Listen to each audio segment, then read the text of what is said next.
Hello and welcome to the Benefits Insider Show. Today is February the 12th, and we have a lot to cover today.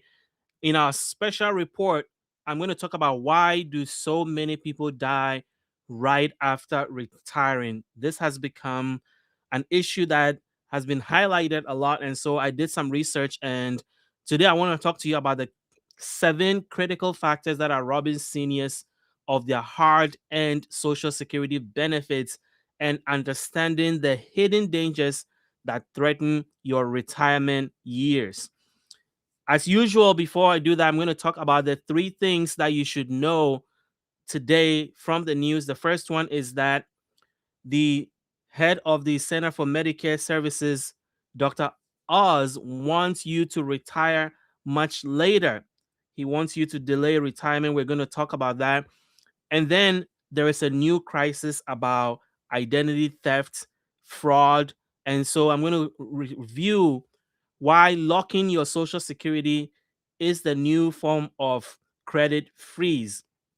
And then finally, if you are on SNAP benefits, you want to pay attention to this. There is a growing number of states that are banning junk food purchases with food stamp. The question is, what constitutes junk food? So I am going to bring you details about that. As usual, in my retirement reality check, I want to give you something that you can apply immediately to your retirement. So today, I am going to talk about how you can save $10,000 even if you are on fixed or low income. So that is the lay of the land. As usual, I am going to answer your questions at the end. So if you have any questions you want to ask me, go into the comment section and put in your question. I have selected 3 questions that have been asked in the comments, and I am going to address them in detail. You can see that I have prepared detailed answers to questions that I'm going to share with you. So if you want your questions to be answered in that much detail, put them in the comments. I'll do the research and come in another live and answer your questions. So without further, let's jump into the top news of the day. And we're going to start with Dr. Oz and why he wants you to delay your retirement. So I'm going to share my screen and talk about this article from the Washington Post that is talking about why Dr. Oz thinks that everyone should delay their retirement. So here we go. It says that Dr. Oz says Americans should get healthier so they can work an extra year and boost the economy. That's hard for poor and less educated who tend to retire earlier. That's the Washington Post. Let's talk about it. Mehmet Oz, the administrator of the Center for Medicare and Medicaid Services, is working to persuade Americans that they should postpone retirement for 1 year. The question is whether they will buy it. He has repeatedly said that delaying retirement, a fraught decision for millions, especially lower earners who have undersaved for it, marks physical rigor and could help grow the economy or reduce the national debt. Getting the average American to work 1 year longer by starting retirement or retiring later should generate about $3 trillion for the economy because they feel healthy, they are vital, they feel strong, they have agency over their future. Dr. Oz said at the National Press Club on Monday, it's better for society if you engage for longer. So the question I want to ask you is, do you think that delaying your retirement by a year in order to help boost the economy is something that you think is reasonable to do? I want to hear from you in the comments. Um, Whoa, something happened with my presentation. I don't know what that was about. Um, and obviously, the Democratic National Committee attacked Oz's proposal in a press release, suggesting that he was advocating for people to work longer to help pay for President Trump's tax and immigration bill, which added roughly 3.4 trillion to the national debt. And as the political debate intensified, salary and education are likely to deeply influence how people hear the message, according to research. So basically, we are being asked to work longer in order to help support the economy. Uh, Wealthier Americans are engaging longer. Those with college degrees and higher income tend to retire later, having more savings and live longer. Researchers have found they are more likely to be interested in their work and see it as part of their identity. 66% of people with graduate degrees are still working at age 67, compared to 39% of people with only high school diploma, according to the Swatch Center for Economic Analysis. So essentially what they're saying is that, depending on whether you want to do this or not, has something also to do with that, whether you enjoy your job, whether you like what you're doing, and you see it as part of your identity. But I want to hear from you. Let me know what you think about this idea of having people work longer in order to in order to retire later and help support the economy. You can put your comments in the comment section below.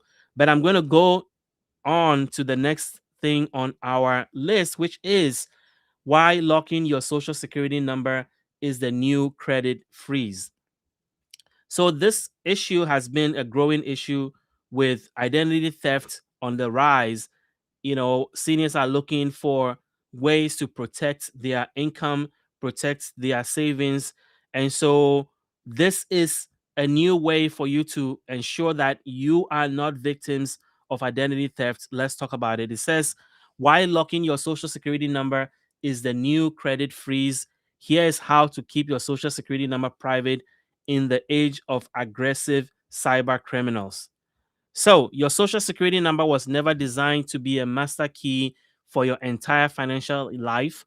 Yet in 2026, that is exactly what it has become. In an era where data breaches are practically a weekly occurrence and AI powered scammers can generate convincing fake identities in seconds, simply guarding your 9-digit number is no longer enough.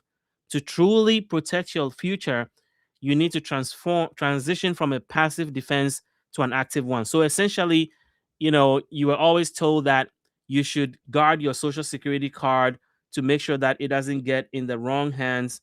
And that advice was good until now, because nowadays there is so much going on with identity theft, so much going on with fraud and scam, that it is very hard to just keep your social security card safe and protect yourself.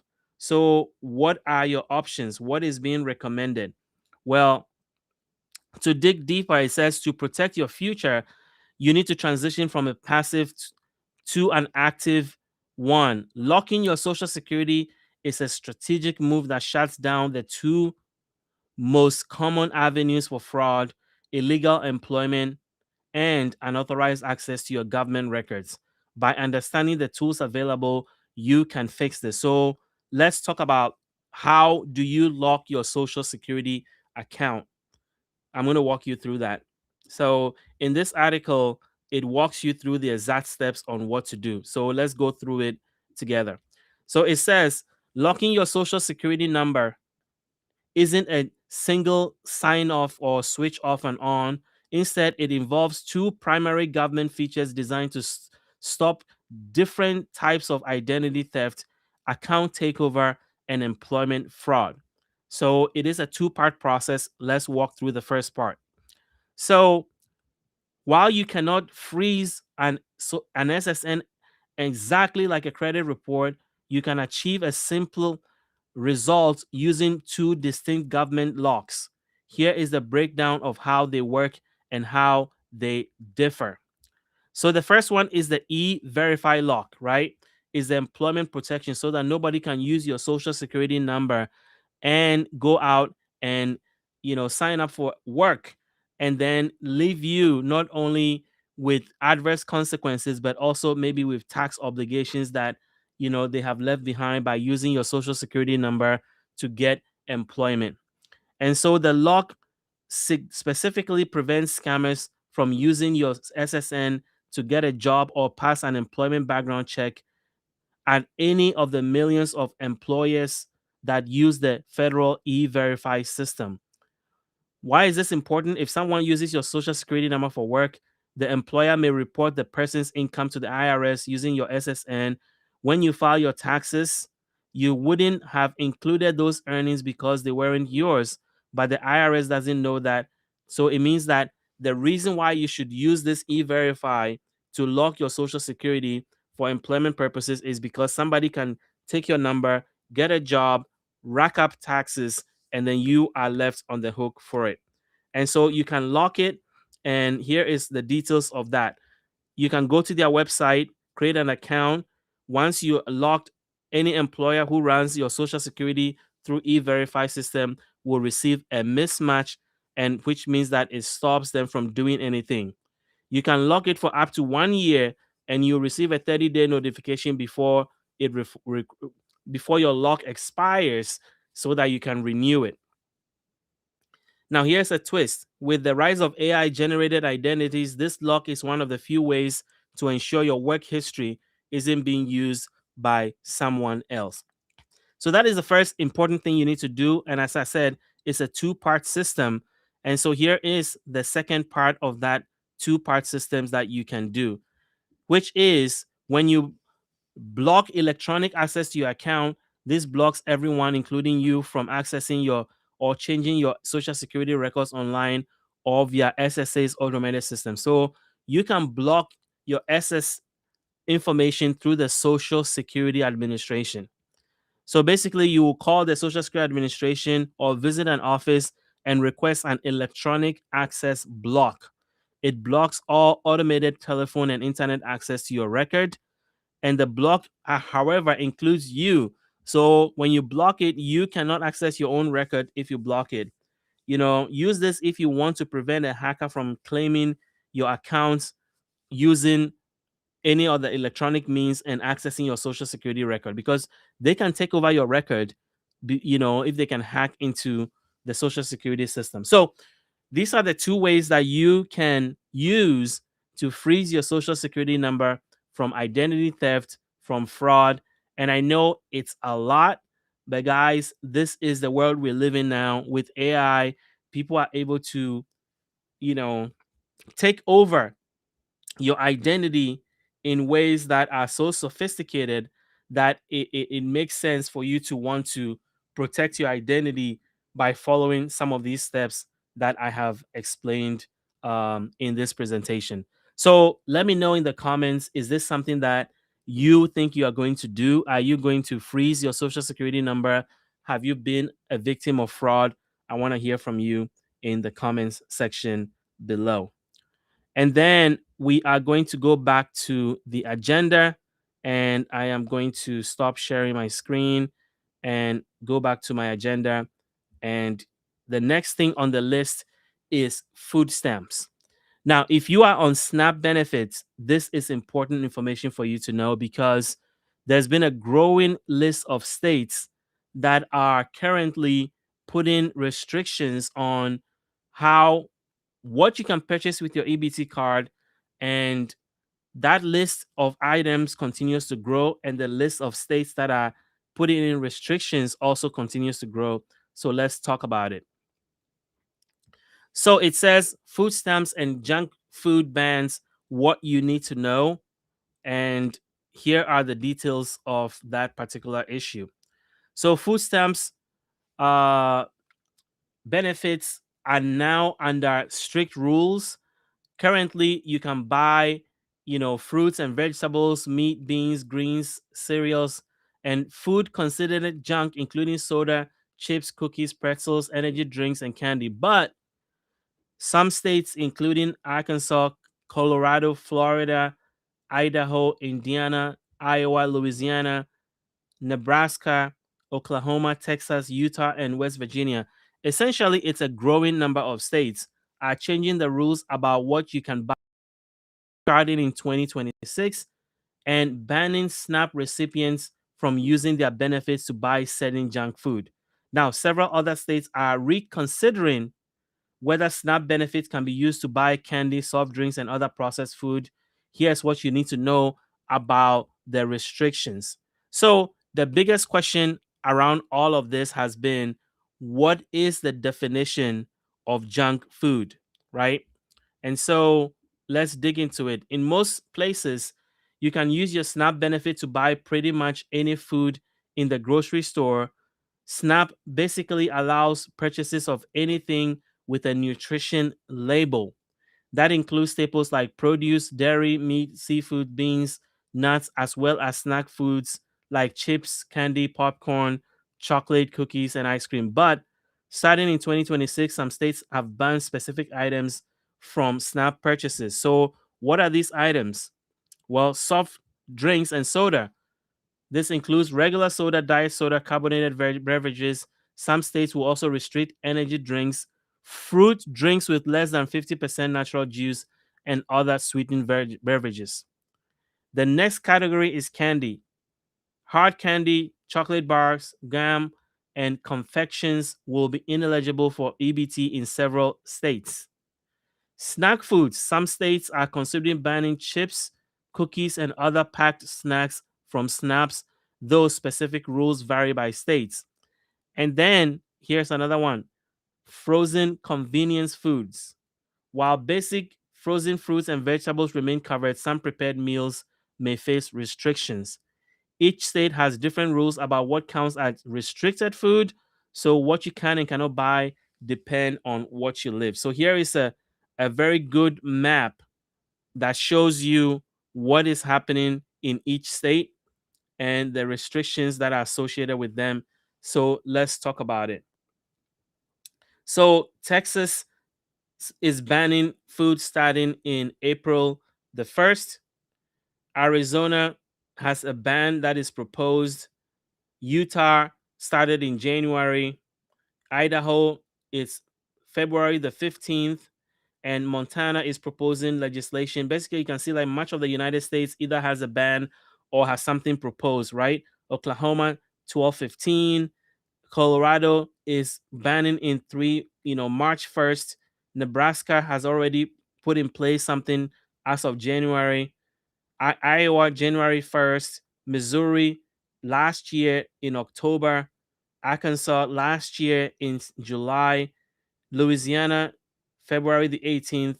Florida, April the 20th. South Carolina, last year, actually this year in August.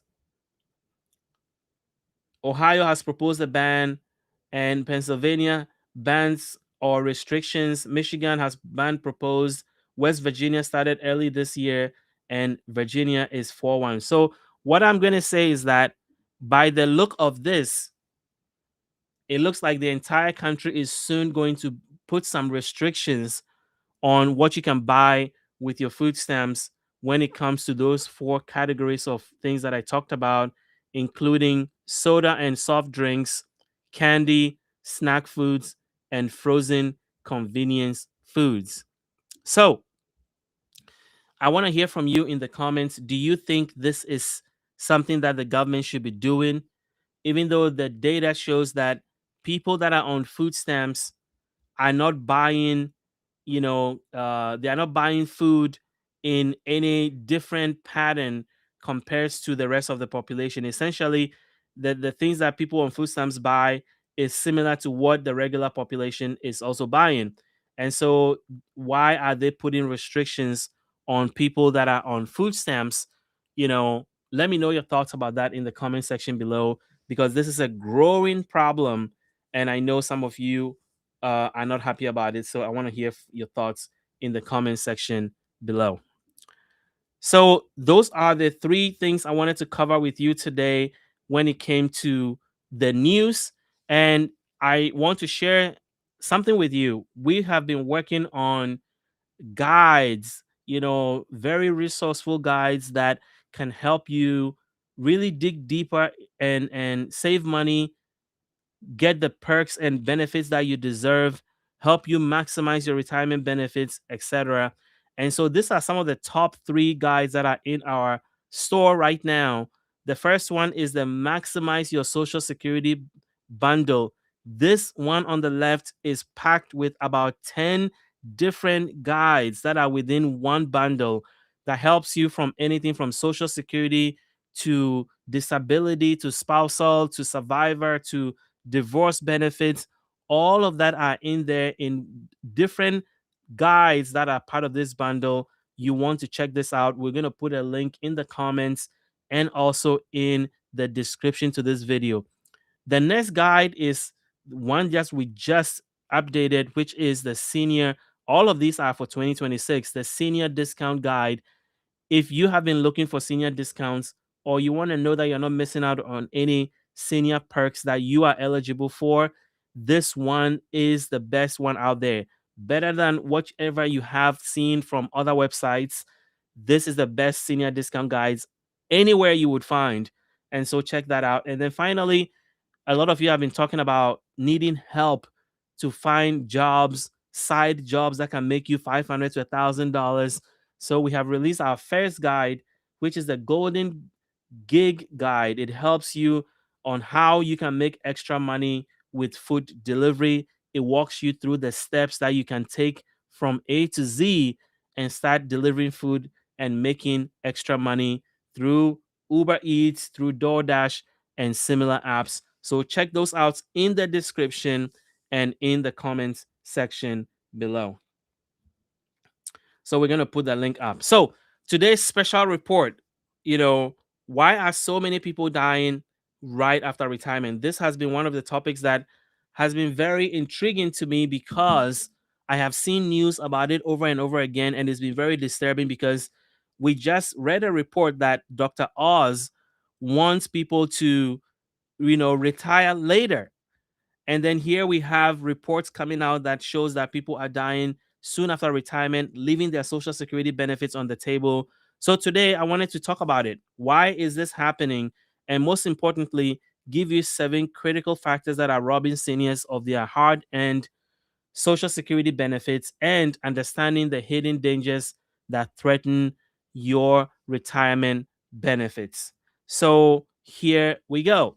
So the first thing I want to talk about is the shocking reality, right? Research shows that overall mortality by 15% in the month Americans turn 62. I think it's 1.5%. When Social Security benefits become eligible. For men, generally, mortality jumps by robust 2% immediately after hitting 62. Men who retire at 62 face 20% higher risk of death. Men who retire exactly at age 62 experience approximately 20% increase in mortality compared to those who continue working. This means that 1 in 5 deaths could potentially be prevented by delaying retirement. Years of benefit lost. With life expectancy at age 65 now at 19.7 years in 2024, dying shortly after retirement means losing hundreds of thousands of dollars in Social Security benefits you paid into your retirement while working. These benefits could have supported you and your family. So here's the irony. After decades of hard work and payroll deductions, many seniors pass away within just a few years of retirement, never getting to truly enjoy the benefit they spent a lifetime earning.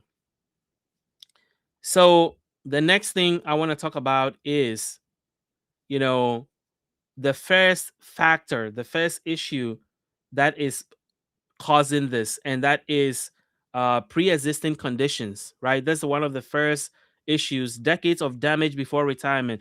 Most people already are very sick long before they retire, with conditions like heart disease, type 2 diabetes, and hypertension building over decades of working life. And then here is the thing. Heart disease remains the number 1 killer in 2024. Heart disease caused about 680,000 deaths, 20%, 22% of all deaths, with an age adjusted rate of 157 per 100,000. Many retirees unknowingly have cardiovascular diseases that rapidly worsen once the work routine changes. And then cancer takes second place. Cancer causes 619,000 deaths in 2020. That's 20% of all deaths after often diagnosed during retirement years after years of undetected growth. So both heart disease and cancer are being detected after people retire, and those things are not detected while they were working. And so that is another thing that needs to be considered. And research shows that retirement can accelerate biological aging by zero point 0.9 to 2.5 years, depending on the individual, causing chronic disease to progress faster.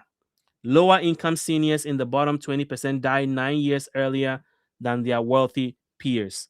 So that is a big critical factor on what's going on with retirement, because you can see pre-existing conditions with diseases is another thing that is causing retirement uh, problems, right? So moving on to the next topic, what do we have here next?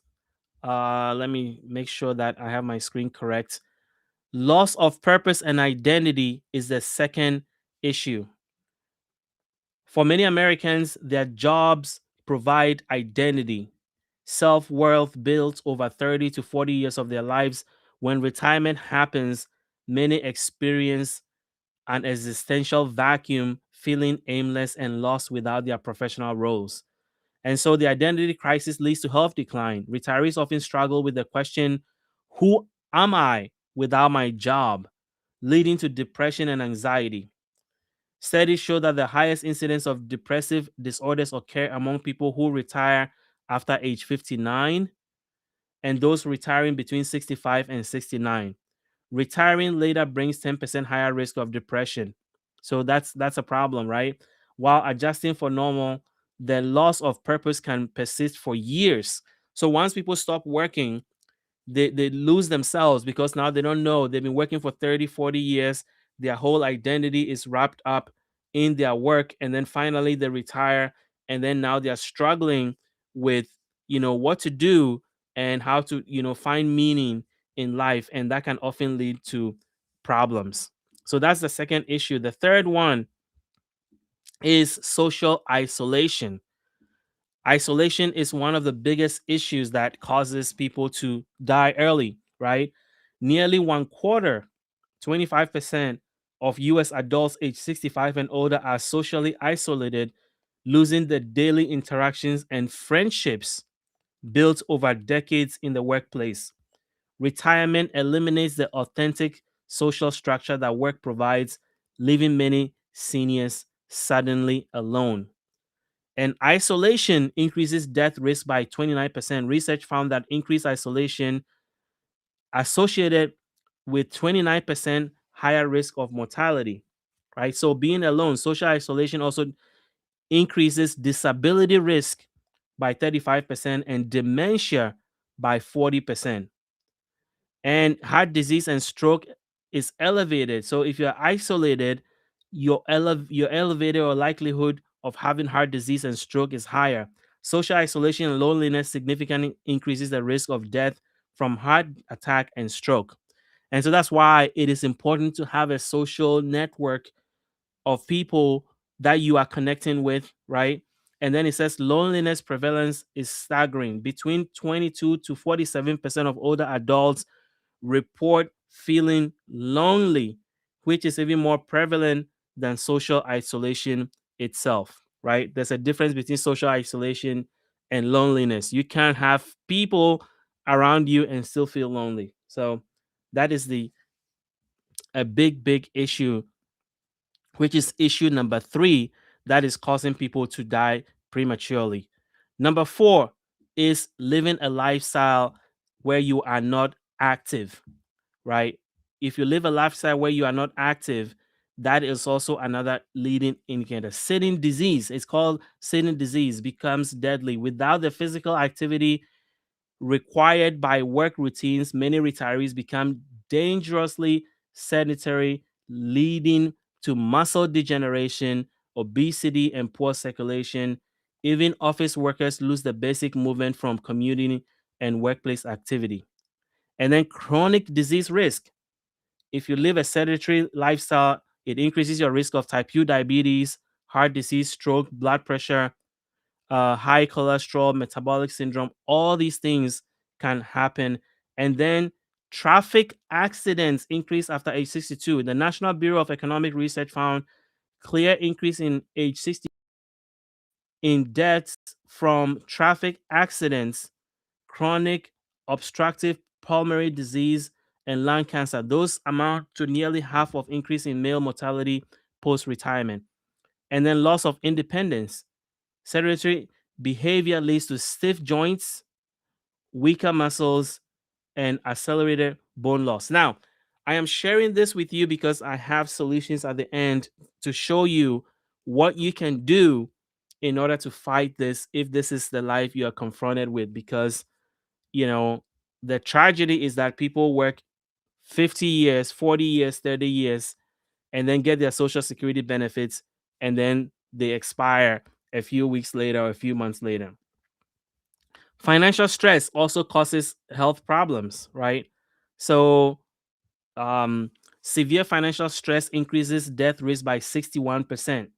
Research on older adults hospitalized after heart attacks found that severe financial strain increased 180-day mortality risk by 61%. Despite having Medicare, a first-time stroke reduces average household wealth by 25,000. So, healthcare issues also drain people's finances, right? And lung disease issues reduces people's income by 29,000.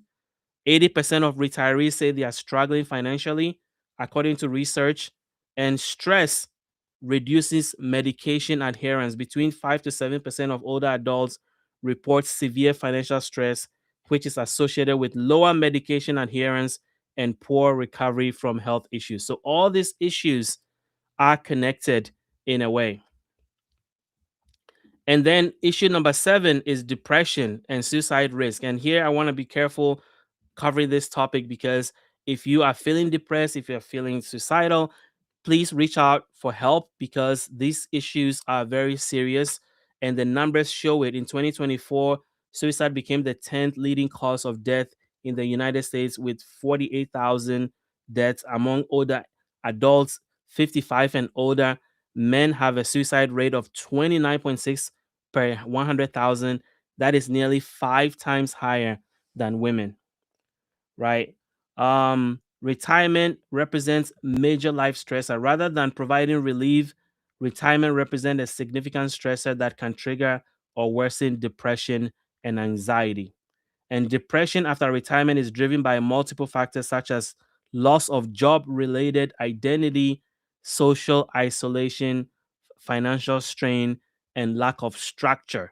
All these things causes people to feel isolated during their retirement and increases the risk of depression. And then finally, number 7 is the loss of routine, probably the biggest one that most people experience sooner. You know, the daily structure disappears. When you're working, you have a routine. When you're not, that goes away, and a lot of people struggle with that. So, work provides automatic daily routines, including wake times, meal schedules, physical activity, and mental engagement built over decades. Without these structures, many retirees experience disorientation, boredom, and unhealthy patterns like irregular sleep and poor eating habits. And then there's cognitive decline, the loss of mental stimulation from work, combined with sedentary behavior, has been linked to faster cognitive decline and increased risk of dementia. Social isolation increases dementia risk by 40%, while lack of routine disrupts the brain's health patterns. And then unhealthy behaviors increase, right? Studies show that increased smoking at age 62 corresponds with retirement, along with higher alcohol consumption and poor diet quality. Without work schedules to maintain discipline, many retirees adopt lifestyle habits that directly harm health and longevity. And then I think this one a lot of people can relate to: difficulty creating new routines. Many retirees struggle to establish new meaningful routines to replace 30 to 40 years of work structure, leaving them feeling useless and aimless. The activities they try often challenge or engage them sufficiently, leading to apathy and declining physical and mental health. So now that I've told you the 7 factors that lead to early death among retirees, what can you do to protect yourself um, from this? Well, here are some ideas that you can think about. So it says protecting yourself from early retirement years. Number one, address health issues before retiring, right? Get comprehensive health screenings and aggressively treat chronic conditions before retirement so that you enter this phase as healthy as possible. Managing heart disease, diabetes, and other conditions proactively can add years to your retirement. Now, I know some of you have already retired, so this doesn't help you, but this is information that is critical that you can pass on to family members that are still yet to retire. Now, build a social network beyond work. This is a critical one. Start developing friendships, volunteer activities, and community connections years before retirement to avoid sudden isolation. Maintaining a strong social ties can reduce mortality risk by 29%. So, if you are retired, that means that it is your, this is your reminder that you can still maintain social connections and create new ones in retirement. A lot of areas around the country have senior centers. They have senior center for aging that can help you connect you to resources, and they have staff that have been trained to do that. So the first point of contact is your area agency on aging, and they are usually have paid staff that can connect you to all these resources that are available to you that you may not even know about. So that will be a place that I would start. If you are retired, you're feeling social isolation from not having your work friends anymore or the work routines, that is a place that you want to look. And then staying physically active, commit to regular exercise, including walking, whatever you can do based on your current situation, walking, strength training, flexibility, work to combat sitting disease. There is something called sitting disease, and maintain independence. Physical activity reduces chronic disease, improve mental health, and helps maintain and strength needed for daily activities. And then finally, create a purpose and structure. Here, I want to talk a little bit about this because this is something that we have also committed to helping you figure out. So, this season we are calling the next chapter, right? This is your next chapter. It doesn't, you are in a different phase where you may not be reporting to a boss. You get to decide and build life according to your own terms. But this next chapter does not have to be a chapter of decline. It can be a chapter where you write a new story for yourself. And so this second act, can be intentional. And so, you know, you can still find purpose and find structure, and especially purpose. There may be something that you may want to do or be wanting to do for a long time, and now that you are retired, or it doesn't retirement doesn't mean that you stop. It means that you enter a new phase, a new chapter, the next chapter that allows you to look at life from your own terms and do the things that bring the most impact. Now, a lot of people struggle with where to start and how to start. And our plan is to bring you a whole set of resources to be able to help you to be able to look at this phase of your life with promise, with excitement, knowing that you still have a lot to offer and you can impact a lot of lives even in this next chapter of your life. So we we want to call it your next chapter versus retirement, because retirement comes with the connotation that it is over. You are now, it's time for you to just like hang it up. But we believe that the next chapter means that there is more to write in your story, and it doesn't mean that your best years are definitely behind you, because people have gone on to create amazing and write amazing stories at this stage of their life. So we are very intentional about that. So I want to make sure that that last point is made um, clearly. So what does this all mean? Well, you've spent your entire working life paying into Social Security. So now take control of the 7 factors to enjoy the benefits that you've earned, and your retirement years should not be, the end, it should be a reward for you for the work that you have done. And that is the main point I want to make with this presentation. And so, talking about that, we have released our magazine that talked about how you can maximize your retirement. And you can see it says Senior First Magazine, um, January, February issue for retirement and beyond. You can see that even here we are talking about what is beyond your retirement. So I have the physical copy with me here. You can get a digital copy of this magazine. There's a link in the comments and there's a link in the description to this video. And this is supposed to be one of those resources that helps you in this next chapter of your life make sense of it and maximize your retirement. And so, as I mentioned, you can get a digital copy. It's $2.99, $2.99, less than a cup of coffee in many places. And you can grab this amazing magazine, our first edition. We're very excited about it. We've put a lot of work into it, and some of the articles you're going to see, I can tell you right now, you know, 13 ways you can save on your groceries in the new year, the best places to live in 2026, everything you need to know about rising medical expenses and what to do about that, the best tech gadget savings for January and February, and so on. This is packed with a lot of goodies.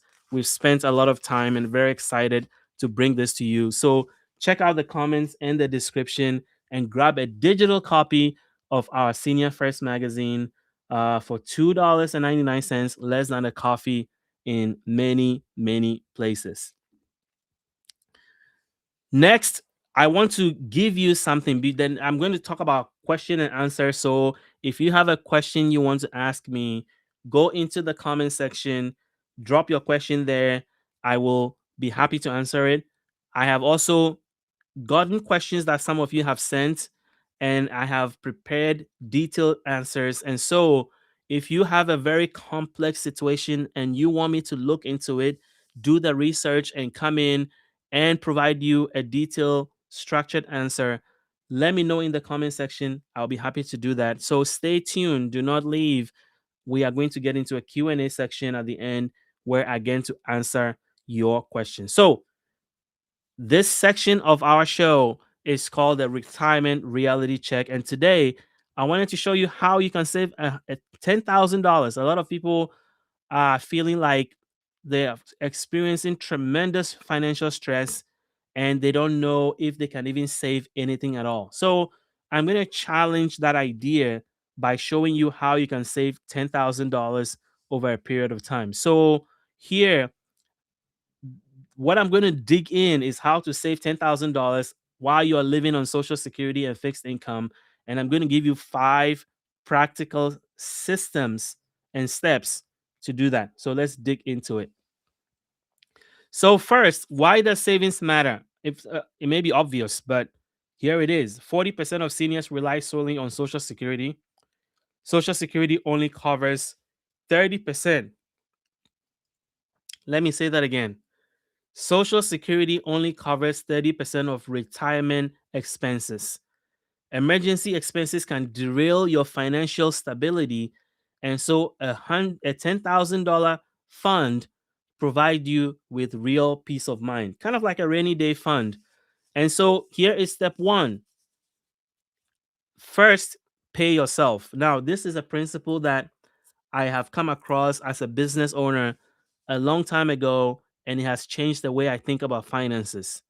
And paying yourself first, regardless of how much you receive, if you get in the habit of paying yourself first, you will be a much, much happier person. And this is one of the things that I'm going to be preaching when it comes to retirement finances, to pay yourself first. What does it mean to pay yourself first? When you get your Social Security check, you are always thinking about what bills do I have to pay. But when you set aside a certain amount of money for yourself, that is your paying yourself first. And it can be as little as $20 to start. That every time you receive your Social Security check, you are going to take $20 and put it into an account, and that is for you. It doesn't go to any bill, it doesn't go to anything that is for you.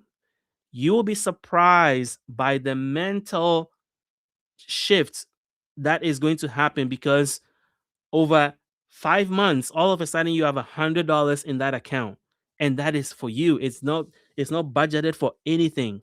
So paying yourself first, setting up automatic transfer the day of your social after the day right after your social security check comes in, set up an automatic transfer to that account and put $20 in there. And that is you paying yourself before you pay everybody else. Why do we pay everybody else and then we wait for what is left over? I'm going to flip that on its head, and you should pay yourself first. Even a small amount, $20, $30 per month, adds up. And then open a separate account. Don't put it in your current account. Go to a separate bank and do that, so that you don't, it puts some distance, so that you don't easily just transfer money from account, because that is not the purpose of that, right? And make that savings automatic. You'll be glad you did. So that is the first idea. The second idea is to add income strategically. So here is how you can find additional money. Sell and use items around your home.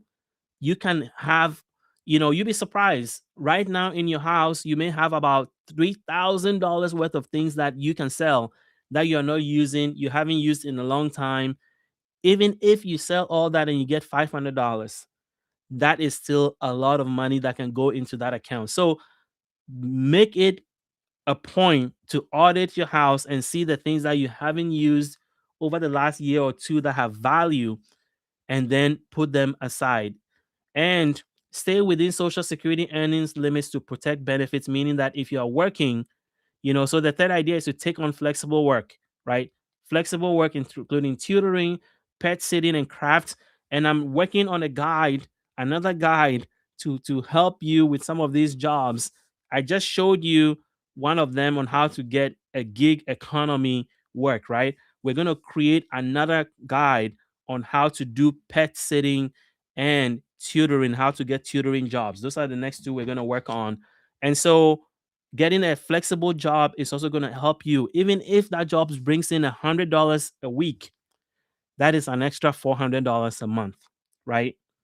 And consider delaying Social Security if you're still working part time. So that's a whole different issue for people who are still working.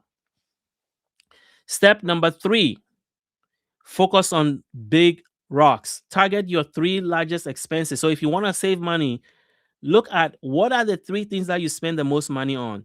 Can you shave $10 or $20 a month from those? So what are the 3 things? And look at that. Is it transportation? Is it housing? Is it food?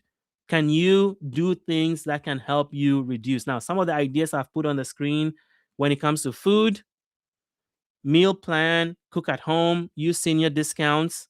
We have a whole senior discount guide that I just shared with you that you can get. You can get a copy of one to learn all the senior discounts that are out there that you may be missing. Transportation, again, use senior transit, carpool, reduce trips. Housing, maybe you may have to consider downsizing to find a senior friendly, lower cost option. But the point is that what are the 3 big things that are eating up a lot of your budget, and how can you shave off some money off those bills? And that's how you know shave some money and free up some money, so that you can then put that towards your savings. And then number 4 and 5, automate everything. Move savings into a separate bank, as I said, automatically, out of sight, out of mind, and it's earning interest. And then set a deadline. This is critical. When are you going to achieve your $10,000 goal? We are in 2026. It's February the 12th. Maybe it's December 2028. Give yourself some time, right? And so your goal is that December 2028, you are going to save $10,000. And I've given you ways that you can do it, right? And so then that frees you up to now get to work and begin to watch that savings grow over time. And you get what you focus on. And so once you have received, you have decided that you're going to do this, and you set a target for it, you'll be surprised how much things, you can call it the universe, how much God will send things your way that will help you grow that savings account because you had set an intention that this is what you want for your life. And now, you know, God will send you or open doors for you that you cannot open. Or if you want to call it the universe will send you resources that will help you achieve that goal. So that is how you save $10,000 over time. Let me know if you have done something like this. Let me know if you plan to do something like this. Let me know if this was helpful to you. Or some of you may even have much better ways of saving additional money. I want to hear from you in the comments section below. And finally, we are going to be talking about questions and answers. This is the last segment of this show. And so if you have any questions, let me know. I am going to go into the comment section and see what you guys have. Let's see here.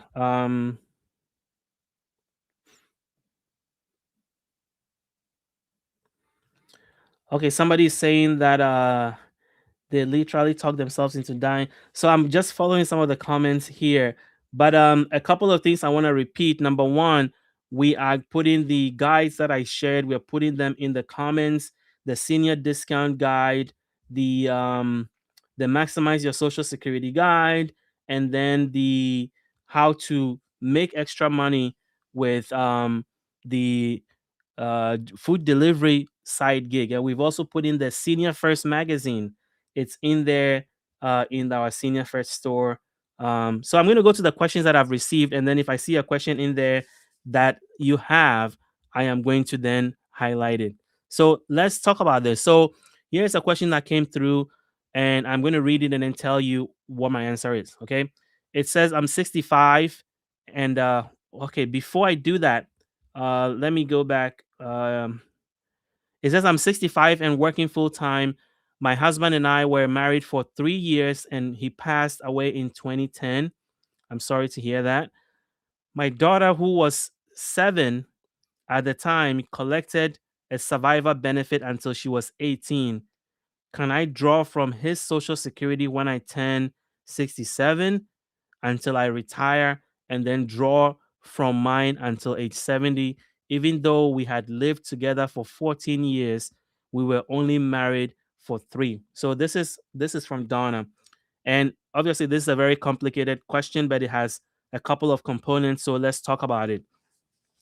So my answer is that yes, you can do what you are asking, but you've asked 3 separate questions. You are permitted by Social Security. But here is, I'm going to answer each question individually, and I want you to save this video so that you can come back to it later, because there's 3 different parts of this question. And as usual, I am not offering financial advice.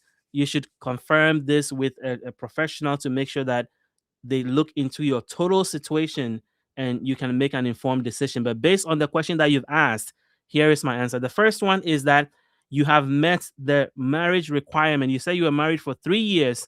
The fact that you were only married for 3 years does not disqualify you from survivor benefit. For survivor benefits, you generally only have to be married for 9 months before your spouse passes away. So if you were married for 9 months before your ex-spouse passed away, or sorry, before your spouse passed away, then you are eligible. You've met one of the rules of survivor benefits.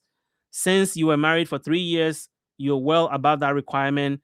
And the 10-year rule you may have heard applies only to divorced spouses, not widows who are married at the time of death. So number one, yes, you can get survivor benefits based on their record.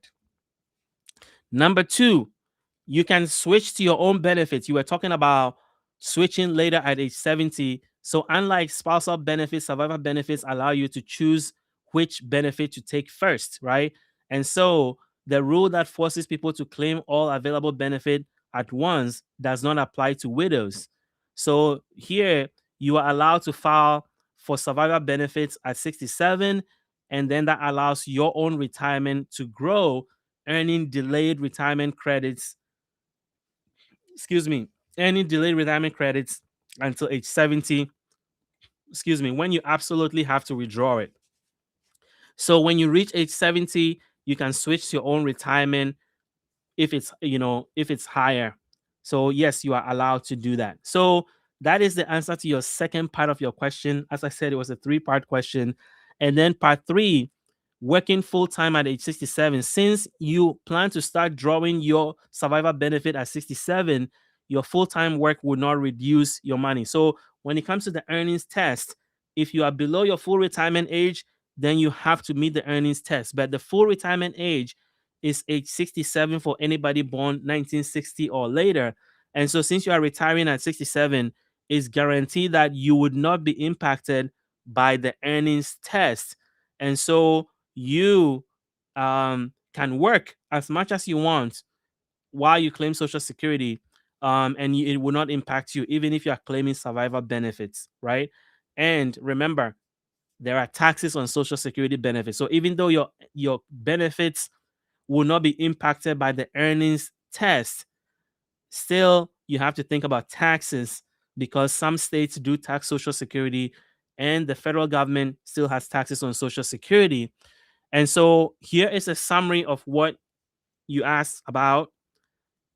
You say you're now 65, you can continue to work. You don't have to file for survivor benefits right now. When you turn 67, you can file for survivor benefits as you had intended, and you are going to get 100% of your late husband's benefit.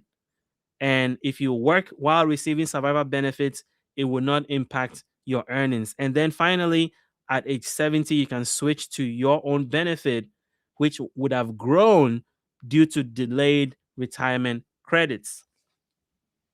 So that is the answer to your question. If you're watching this today and you have a question specific to you that you want to ask, you can ask in the comment section. I'll do the research and I'll come with a detailed answer like I have done today. So let's move on to the next question. So here's another one from Lynn. It says, I'm confused on the SX income tax. I am 62, taking early retirement.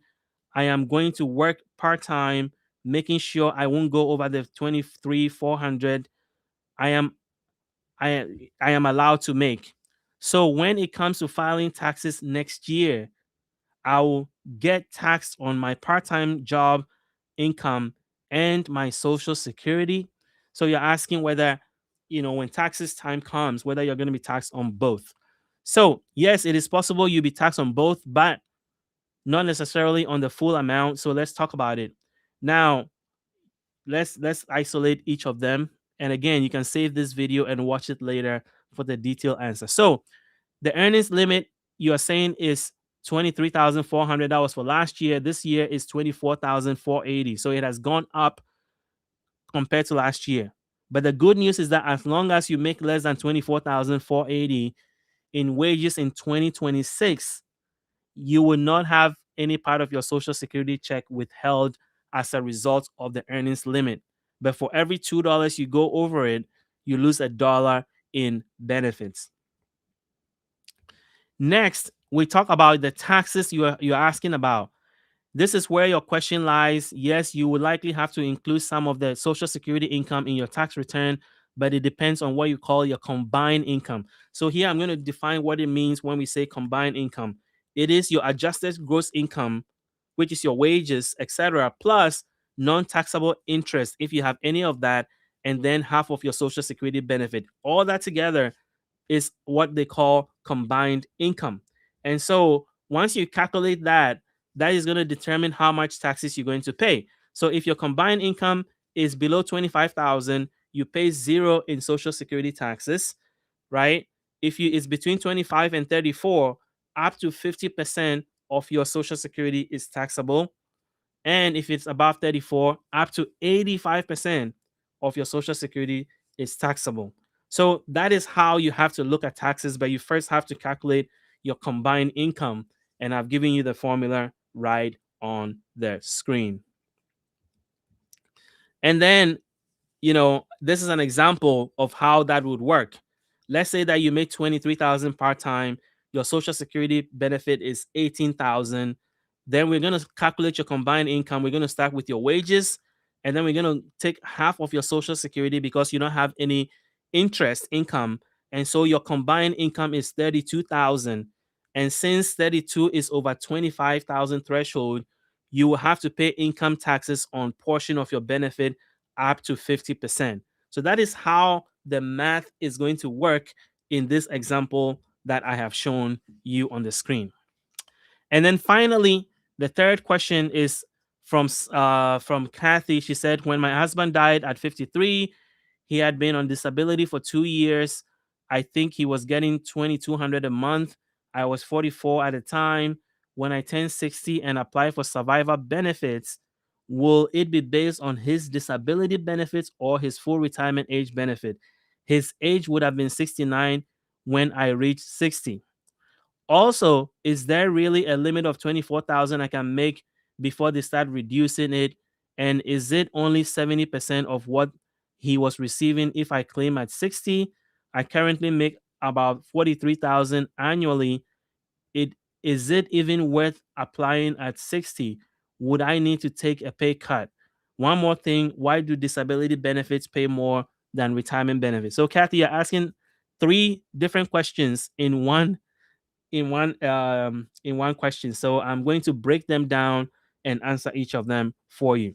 So based on your questions, here are what you need to know. Your survivor benefits will be based on your husband would have received at his full retirement age, not his disability amount. So that's the first thing I want to clarify. When someone receives disability benefits, SS essentially pays them their full retirement age amount early without reduction. So his $2,200 amount in disability payment was likely close to or equal his full retirement age amount. Now, your first question, your survivor benefits will be based on his full retirement age amount, not his disability amount. And so if at age 60, you are going to get 71.85% of his full retirement age amount, which is $1,500, dollars, 51573 if he was getting 2,200, which I'm assuming was his full retirement age and disability amounts because his disability pay is his full retirement age amount. So if you collect your Social Security survivor benefits early at age 60, you are going to get 71.5% of what he was supposed to get at full retirement age. So you're going to get 1,573 a month. If you wait until age 67, which is 7 years later, which is a long time to wait, you'll get 100%.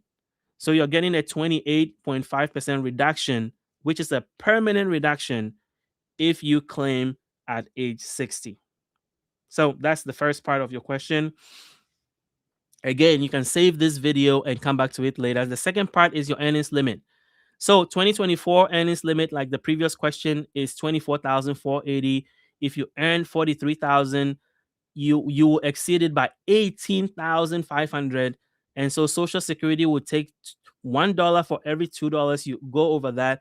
So you're going to lose $9,200 if you continue to work and make 43,000. And so with your current income, you will lose about half of your Social Security benefit.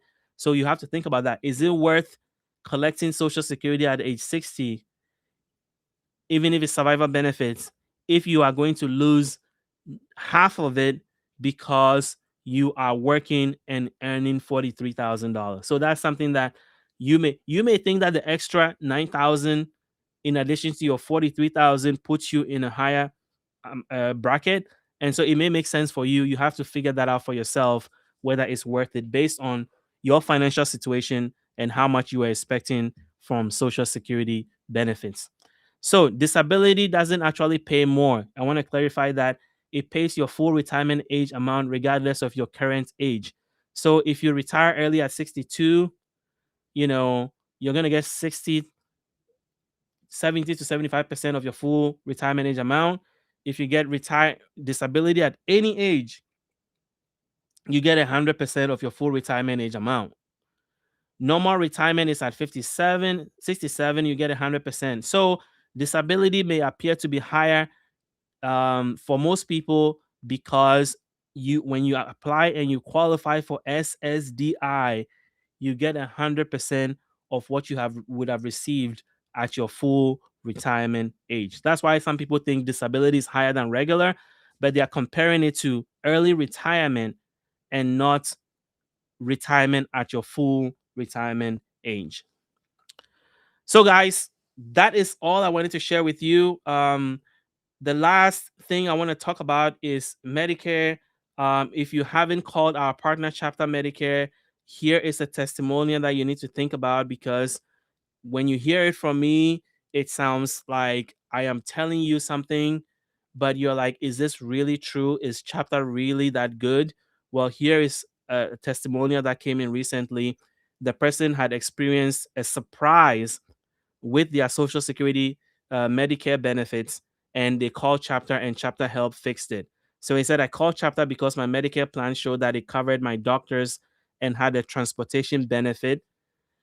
When I got my Medicare plan in January, it was found out that that is not the case. So they got a surprise. They applied for Medicare, they got something that they thought was covered, and then they found out that it wasn't. And this happens to a lot of people. So why should you care? Well, they called Chapter, and Chapter was able to help them resolve it. Why? Because Chapter is there to help you figure these things out, help you get into the right plan, answer your questions, and make sure that if you have any fear that your doctors, your hospital, your medication, or specific things that you need in your Medicare plan will not be covered, give them a call today, 539-205-2147. Or if you want them to call you, then go to askchapter.org/insider and fill out a quick form. It will take you only a minute to fill out that form, and they'll give you a call and help you figure out your Medicare situation. So, guys, today is Thursday, February the 12th. I am very happy that you guys spent time with me today. If you're watching this video after the live broadcast, hit the like button, hit the subscribe button. If you have any questions at all, put them in the comment section below. I'll be happy to look at them and answer them. And until I see you tomorrow on another live, thank you for watching.